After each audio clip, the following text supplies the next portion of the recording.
नमस्कार and welcome you all to study IQ. मैं हूं प्रशांत धवन और इस वीडियो में हम बात करने वाले हैं एक बहुत इंपॉर्टेंट टॉपिक के बारे में। हाल ही में आपने इससे रिलेटेड बहुत सारे आर्टिकल्स पढ़े होंगे कि भारत ने सीज कर ली है पाकिस्तान बाउंड कंसाइनमेंट। एक शिपमेंट थी जो चाइना से जारी थी पाकिस्तान में, और इस शिपमेंट में थे बैंड केमिकल्स जो पाकिस्तान की सरकार अपनी ही जनता पे इस्तेमाल करने वाली थी जब इनकी जनता दंगे करती है। और ये मैं आपको बता दूं, एक बहुत ज़्यादा इंपॉर्टेंट न्यूज़ है, आप कह सकते हैं। इंडिया ने लिटरली पाकिस्तान की जनता को बचाया है अपनी ही सरकार से। अब यहाँ पे आपका सवाल यह आएगा कि पाकिस्तान की जनता को हमने कैसे बचाया है। समझाता हूँ आपको। हम आज से 2 साल पहले जाते हैं 2022 में, जब इमरान खान थे पाकिस्तान के प्राइम मिनिस्टर, और पाकिस्तान की मिलिट्री इमरान खान से नाराज हो गई थी और अब टाइम आ गया था इमरान खान पे क्रैकडाउन का। पहले इमरान खान को जेल में डाला गया, फिर धीरे धीरे इनकी पार्टी को तोड़ा गया, और उसके बाद आपको याद होगा जब इमरान खान के जो सपोर्टर्स हैं ये सड़कों पे आ गए थे, पाकिस्तान में ऑलमोस्ट सिविल वॉर की सिचुएशन हो गई थी, लोग मास स्केल पे प्रोटेस्ट कर रहे थे। उस टाइम पाकिस्तान की पुलिस ने, इनकी पैरामिलिट्री फोर्स ने खास टाइप की गैस ये छोड़नी स्टार्ट कर दी थी पाकिस्तान की जनता पर। और बाद में पता लगा कि इस गैस की वजह से पाकिस्तान में कई लोग बुरी तरीके से बीमार पड़ गए थे। नाउ ये जो गैस है ना, इसको कॉमनली दुनिया में हम कहते हैं CS गैस। CS गैस ज़्यादातर बहुत ज़्यादा जब क्राउड आउट ऑफ कंट्रोल हो जाती है, रॉयट वाली सिचुएशन हो जाती है, तब बहुत ज़्यादा कम क्वांटिटी में इस्तेमाल की जाती है। मगर पाकिस्तान में इसका अंधाधुंध इस्तेमाल किया गया, जिसकी वजह से पाकिस्तान में जो इमरान खान की पार्टी के लोग हैं, इनके बहुत सारे सपोर्टर्स जिन्होंने ये गैस इनहेल करी, ये बुरी तरीके से बीमार हो गए थे।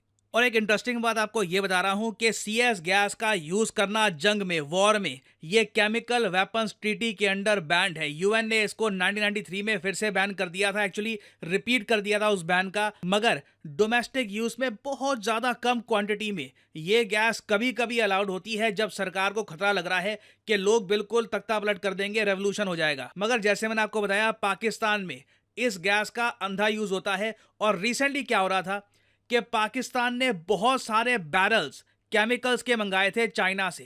इन केमिकल से आप CS गैस बना सकते हो, और ये केमिकल्स चाइना से जा रहे थे पाकिस्तान में। इंडिया ने रास्ते में जो तमिलनाडु का कुटपली पोर्ट है, वहां पर यह कार्गो रोकी, सीज कर ली। ये कार्गो चेक किया कि यहाँ पर है क्या, पता लगा कि यहाँ पे तो बैंड केमिकल्स हैं जो मोस्ट प्रोबेबली पाकिस्तान की जनता पे ही इस्तेमाल होने थे। तो इंडिया ने ये जो सारी शिपमेंट है अभी के लिए सीज कर रखी है। और देखो, पाकिस्तान की जनता के लिए सबसे ज़्यादा चिंता की बात यह है कि इस पूरी कार्गो शिप में ना 2500 kg से भी ज़्यादा की CS गैस का सामान था। तो मतलब कि पाकिस्तान की सरकार एक बड़े इवेंट की तैयारी कर रही है। एक देश जब इतनी सारी CS गैस मंगवाता है, अपने पास रखता है, तो आप मान लीजिए उस सरकार को डर है कि आने वाले समय में मास प्रोटेस्ट होंगे और लोगों को संभालने में, लोगों को कंट्रोल करने में इस गैस का ये लोग एक्सटेंसिवली इस्तेमाल करने वाले हैं। अब यहाँ पे आप एक सवाल पूछोगे, इमरान खान तो कब के जेल में पड़े हुए हैं, उनकी पार्टी टूट फूट गई है, अब कौन पाकिस्तान में प्रोटेस्ट करेगा? देखो, पाकिस्तान इस वक्त एक बहुत ज़्यादा क्रिटिकल इकोनॉमिक सिचुएशन में है। IMF कंप्लीटली डिक्टेट करता है पाकिस्तान को कि तुम्हारा बजट कैसा होगा, तुम्हें कौन से टैक्सेस लगाने हैं अपने लोगों पर, और पाकिस्तान की सरकार बस IMF के डायरेक्शंस को फॉलो करती है। नाउ रिसेंटली IMF के दबाव के अंडर पाकिस्तान ने एक बहुत ज़्यादा टैक्स हैवी बजट पास कर दिया है। इसके अंडर देखिए, पाकिस्तान में ओवरऑल जो टैक्सेस हैं इनकी जनता पर ये बहुत ज़्यादा बढ़ जाएंगे। और सबसे ज़्यादा मैं कहूँगा अजीब बात यह है कि अब पाकिस्तान जो एग्रीकल्चरल इनकम है इस पर भी टैक्स लगाया करेगा। और हमने रिसेंटली दुनिया के कई देशों में देखा है कि जब IMF के दबाव के अंडर एक सरकार टैक्सेस बढ़ा देती है अपनी जनता पर, तो जनता फिर हो जाती है बहुत ज़्यादा हिंसक। एटलीस्ट अफ्रीकन कंट्री केनिया में तो हमने ये देखा, जब इंडिया ने अपने सिटीजन्स को ये कहा था कि केनिया में घरों से बाहर मत निकलिएगा, स्टे वेरी सेफ, क्योंकि केनिया में मास वायलेंस हो रहा था, इनकी जनता ने अपने ही देश का पार्लियामेंट जला दिया।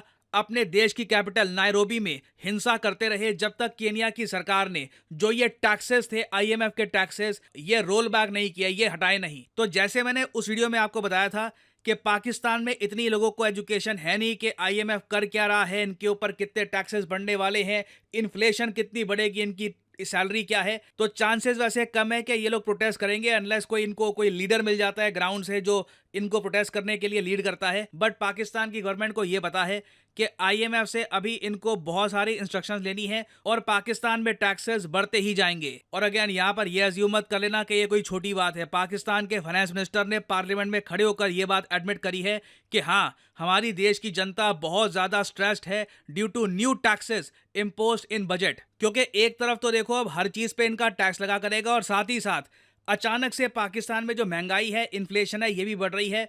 मैं आपको बता दूं, अगर पाकिस्तान में एजुकेशन होती, इनको पता होता कि हो क्या रहा है, इनके साथ हुआ क्या था, ये लोग सड़कों पे होते। और पाकिस्तान की गवर्नमेंट इस बात को लेकर बहुत केयरफुल है कि ऐसा हो ना जाए। अगर होता भी है तो उस केस में जो चाइना की CS गैस है ये मारेंगे अपने लोगों पर, ताकि लोग थकार के घर में चले जाएं और बस मामला चलता रहे।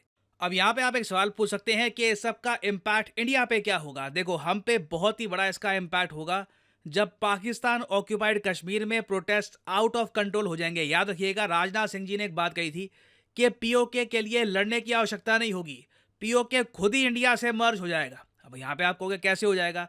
जब इकोनॉमिक हालत इतनी खराब हो जाएगी इनकी, यहाँ के लोग ही खुद ही कहेंगे कि हमें पाकिस्तान की गवर्नमेंट के अंडर नहीं रहना, लाइवलीहुड बहुत ज़्यादा मुश्किल हो चुका है यहाँ पे। आपको याद होगा मई 2024 में इस टॉपिक पर मैंने एक वीडियो भी करी थी अपलोड कि ह्यूज प्रोटेस्ट हुए हैं पाकिस्तान ऑक्यूपाइड कश्मीर में over what issue? Over taxes. उस वक्त पाकिस्तान की सरकार ने एक छोटा सा बेल आउट पैकेज रिलीज करके जो ये प्रोटेस्ट हैं इनको शांत किया था। बट आपको याद होगा उस टाइम भी टीयर गैस फायर करी गई थी और मास स्केल पे प्रोटेस्ट हुए थे। तो आने वाले समय में देखो, जैसे जैसे पाकिस्तान में टैक्सेस बढ़ेंगे, प्रोटेस्ट मोस्ट प्रॉब्ली बढ़ने ही वाले हैं। और इंडिया का मेन टारगेट यहाँ पे होना चाहिए POK के। POK में क्या हो रहा है, क्या POK में स्थिति बहुत ज्यादा आउट ऑफ कंट्रोल है? तो इंडिया के पास उस टाइम एक अपॉर्चुनिटी आएगी वापस POK को इंडिया में मर्ज करने की। तो आने वाले समय में ये टॉपिक रहेगा बहुत ज्यादा न्यूज में। मैं आपके लिए अपडेटेड वीडियोस ऑब्वियसली लाता रहूंगा। फाइनली आपसे क्वेश्चन पूछूंगा यहाँ पर कि किस मेजर कॉर्पोरेशन को रिसेंटली अनाउंस किया गया है as the principal sponsor at 2024 Paris Olympics. France में होंगे इस बार के ओलंपिक्स। भारतीय टीम का मेन स्पॉन्सर कौन होगा? ये है यहाँ पे आपकी options, Adani group, Tata group, Adidas या फिर रिलायंस। कमेंट सेक्शन में करिए उत्तर। जो लोग सही आंसर देंगे उनकी कमेंट को मैं हार्ट दे दूंगा ताकि बाकी लोग समझ पाएं कि सही आंसर क्या है। और फाइनली यहाँ पर मैं ये भी ऐड कर दूं कि स्टडी IQ का जो लॉन्ग टर्म UPSC बैच है 13 तारीख को इसकी एनरोलमेंट समाप्त हो जाएगी। आपके पास 13 तारीख तक का टाइम है इस लॉन्ग टर्म बैच में एनरोल करने का।